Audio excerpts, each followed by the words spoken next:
Hey guys, this is Will with another Storytime with Will. This is going to be a little bit different. I'm trying to establish more of a schedule on these videos.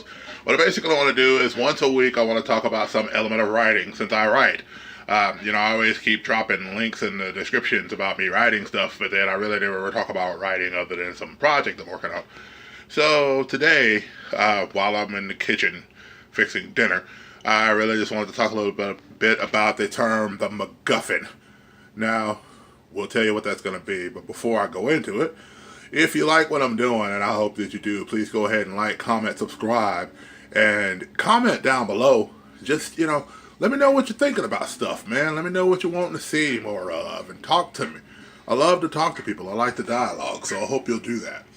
Anyway, so what is the MacGuffin? The MacGuffin, not the Egg McMuffin. The MacGuffin. It's not a McDonald's thing. The MacGuffin in writing is actually when you search for something in your story. Whatever that thing is your MacGuffin. It's the why we're there. For example, if you look at Lord of the Rings, the ring itself is the MacGuffin because that's the main point of the story. The ring has to be taken to a certain place. It has to go there. Has to get dropped in the volcano.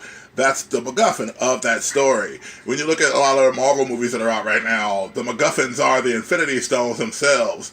They're the thing that people are searching for in some cases, especially more like Thor and some of the others.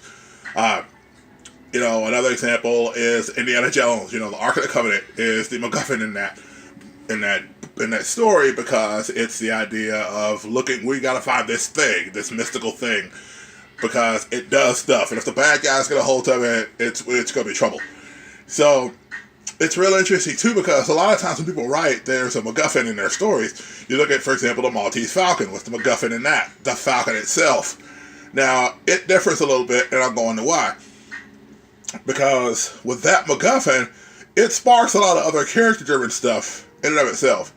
And so one tip I want you to think about when you're writing, if you're going to use a MacGuffin, it's something, that mystical thing that everybody's looking for. A lot of times in fantasy and science fiction, when you write those mediums especially, there's that thing that people are looking for. There's that item that we need in order to save the village, to stop the dragon. A lot of RPGs, you have that one mythical weapon that if we find it, we can destroy the dragon, it's going to destroy the village. Otherwise, it's going to destroy the village.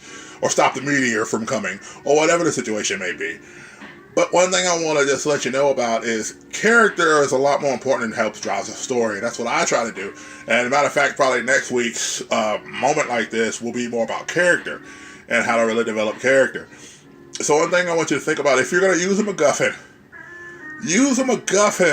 that doesn't drive the story itself. If you're going to use something that people find, let that be a point to spark your character to do something great. Or your characters to do something awesome once they find it. And don't make it be a MacGuffin that, we have to play bounce around with the bad guys with. Well, we can't let them have it. We can't let them have this. We can't let them have that because if they get it, they're going to do this. You don't always need a MacGuffin that's a weapon of mass destruction. Sometimes you just need a MacGuffin that might bring people together early. And then you have a whole other story you're telling within that story. So hopefully I've shared a little bit. Hopefully I've helped you guys out a little bit with your writing. And hopefully as you think about MacGuffins and things like that, another thing about the MacGuffin is make the MacGuffin likable. A good example of that is Star Wars. When you see R2D, you see C-3PO and R2D2, why is, people say, well, R2D2, what's the difference? He's the MacGuffin himself. Because he has not only the message from the Princess, but he also has the secrets to the Death Star. And it's vital that Luke gets him to where he needs to go so that they can get those plans. But you fall in love with the dude early on, and so then you care about him, and then once you care about him, he doesn't feel as much of a MacGuffin as a normal MacGuffin like the Ark of the Covenant or Infinity Stones, but you don't care about it all.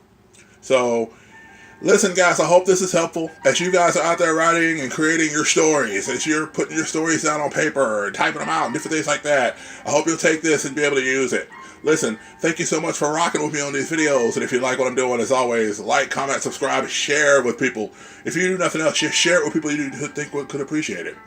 Be blessed, be a blessing to somebody, guys. Take care, love you. Y'all have a good day.